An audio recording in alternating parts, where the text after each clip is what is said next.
Hi there, you guys, and welcome back to SA Social Media News, where we get to bring you the hottest, hip, and happening entertainment news. Please do not forget to like, share, and subscribe if you haven't done so.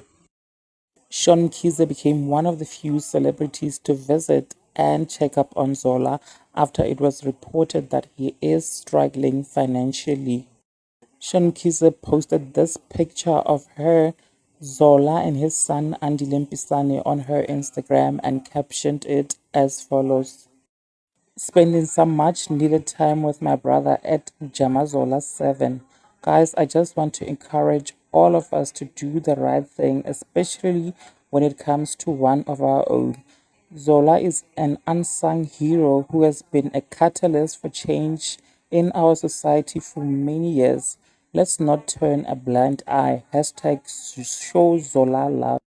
Thank you to my sis as Nozi Pongu for reminding me of our mother's lessons of Ubuntu. Ngiyabonga Kabazela.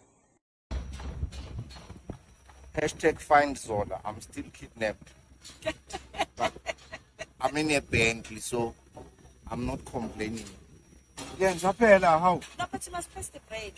So, guys, Yeah. guys, Zola said he always wanted to drive a Bentley. So I told you I'm giving him love. Whilst he's kidnapped, I'm still giving him love.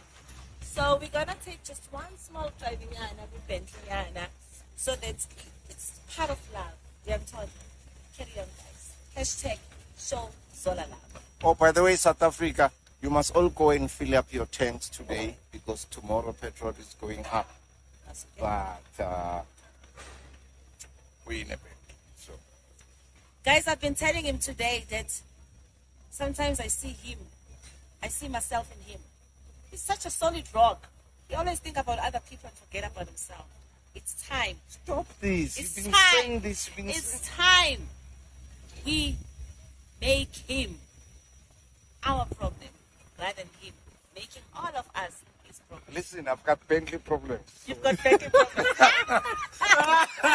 Come on, let's do this. So, guys, he's having a ride on the Bentley.